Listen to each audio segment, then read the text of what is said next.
여호와의 말씀이니라. 그때 내가 이스라엘 모든 종족의 하나님이 되고 그들은 내 백성이 되리라. 여호와께서 이같이 말씀하시니라. 칼에서 벗어난 백성이 광야에서 은혜를 입었나니 곧 내가 이스라엘로 안식을 얻게 하러 갈 때에라. 옛적에 여호와께서 나에게 나타나사 내가 영원한 사랑으로 너를 사랑하기에 인자함으로 너를 이끌었다 하였노라.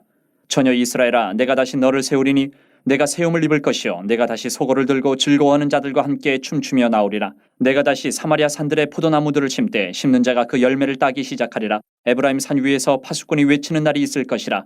이르기를 너희는 일어나라, 우리가 시온에 올라가서 우리 하나님 여호와께로 나아가자 하리라. 여호와께서 이와 같이 말씀하시니라. 너희는 여러 민족의 앞에 서서 야곱을 위하여 기뻐 외치라. 너희는 전파하며 찬양하며 말하라.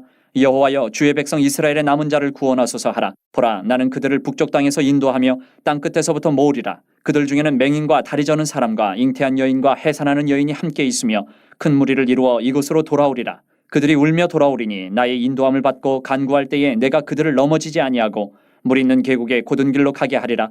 나는 이스라엘의 아버지요 에브라임은 나의 장자니라. 이방들이여. 샬롬, 우리 영석교회 우리 청년부 여러분들, 이번 한 주간 어떻게 보내고 있는지요? 비가 오면서 많이 무더운 날씨입니다. 항상 건강 조심하시고 말씀을 항상 가까이 하면서 말씀 가운데 새 힘을 얻는 우리 청년들이 되기를 바랍니다. 오늘 말씀에 보면 고통을 당하는 유다 백성에게 선지자는 하나님의 은혜를 기억하게 하고 있습니다. 출애굽과 광야에서 경험한 하나님의 사랑을 바라보며 고난과 극한 어려움 속에서도 아버지 되신 신실하신 하나님을 잊지 말라고 권면합니다. 성도의 삶 속에서 잊지 말아야 할 일이 무엇인지 생각하게 하는 말씀인 것입니다. 하나님은 이스라엘이 자신의 마음을 알아가기를 원하십니다. 범죄한 유다 백성에게 고난을 주셨지만 그 일로 바라는 바는 그들의 회복이었습니다. 사실 하나님은 처음부터 택한 백성들의 보호자시요 은혜와 사랑을 베푸시는 아버지이십니다.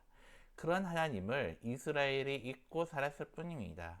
그래서 하나님은 예레미야의 입을 통해 그들에게 기억하게 하십니다. 애굽에서 불러내신 일을 다시 돌아보고 광야 40년 동안 조상들이 경험하고 배운 일을 상기하게 합니다. 여기서 알 수 있는 것은 성도가 난제를 만났을 때는 가장 할 일이 따로 있다는 것입니다. 문제를 분석하고 푸는 것이 아니라 먼저 자신의 처음을 생각하는 일입니다. 그래서 잊고 있었던 주님의 은총과 주님의 사랑의 흔적들을 다시 만나는 일입니다. 그때 나를 찾아온 많은 문제들은 난제가 아니라 주님과의 소통의 통로인 것을 깨닫게 될 것입니다. 물론 지금 현실은 기진맥진하고 낙심과 원망이 가득할 수가 있습니다. 그러나 예레미야에게 보여주신 것처럼 하나님께서는 펼치시는 다른 현실이 있습니다. 신실하신 하나님의 그 사랑이 자신과 백성들을 둘러 있는 현실입니다. 하나님께서 광야에서 보여주셨던 것과 전혀 다를 바가 없는 은혜가 그들을 둘러싸고 있습니다. 이스라엘이 망하고 유다가 침노를 당하는 현실 속에서도 여전히 하신 하나님의 사랑을 볼 수 있어야 합니다. 그때 눈이 열려 하나님의 역사를 보는 이들은 지금 어둡게만 보이는 현실 속에서도 감격하여 노래할 수가 있는 것입니다. 하나님의 자녀들이 보아야 할 것은 언제나 지금의 현실 그 자체가 아님을 알아야 합니다. 하나님의 비전과 뜻을 알기 위해서는 하나님을 보아야 합니다. 내게 주신 환경과 상황 속에서 자기 백성을 위해 일하신 하나님의 열심을 볼 수 있기를 갈망해야 합니다. 그때 예레미야에게 주신 비전을 보게 될 것입니다. 자기 백성을 절대 포기하지 않는 하나님 아버지를 만나 자유하게 될 것입니다. 주문해진 음식을 눈으로만 보고 있다면 미리 값을 치른 이에게 죄송한 일입니다. 내게 주어진 고난을 고난으로 끝난다면 미리 나를 피값 주고 사신 주님께 미안한 일입니다. 고난을 통해 정결하고 아름다운 성도로 만들어 가고자 하시는 주님께 송구한 일이 아닐 수가 없습니다. 나는 내게 주어진 고난 앞에서 주님의 사랑을 경험할 수 있기를 기도합니다. 그가 미리 치르신 십자가의 은혜와 사랑의 의무를 깊이 알아갈 수 있기를 기도합니다. 주님, 내게서 주님만 계시기를 바랍니다. 주님만이 나의 모든 것이 되게 하여 주옵소서. 주님만이 나의 모든 것이기에 주님만을 의지합니다. 오늘 말씀을 다시 한번 묵상하면서 본문에서 선지자에게는 왜 과거의 출애굽과 광야에서의 일들을 말하고 있는지 한번 생각해 보시기 바랍니다.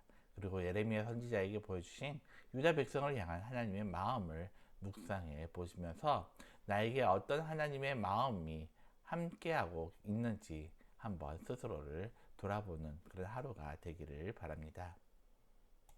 기도드리겠습니다. 사랑과 은혜가 많으신 하나님 아버지, 우리가 하루하루 살아갈 때 우리의 당면한 많은 어려움과 고난이 있습니다. 아버지, 우리가 그러할 때 그 문제에 너무나 집착하는 것이 아니라 먼저 우리의 눈을 아버지께 돌려 믿음으로 하나님께서 무엇을 우리에게 말씀하시길 원하는지 깨달을 수 있도록 우리에게 지혜를 더하여 주시옵소서. 정말 우리가 처음에 주님 만났을 때 그 기쁨을 기억하면서 아버지께서 이 어려움을 통해서 우리에게 무엇을 말씀하시고자 하는 것을 들을 수 있도록 우리의 귀를 열어 주시옵소서. 오늘 하루도 우리의 눈과 우리의 귀가 온전히 주님께 향할 수 있는 하루가 될 수 있도록 주님께서 우리의 생각과 마음을 지켜주실 줄 믿사오며, 오늘 하루도 우리가 있는 곳이 바로 주님과 함께 동행함을 통하여 복된 자리가 될 수 있도록 함께하여 주옵소서. 감사드리며 예수님의 이름으로 기도드립니다. 아멘.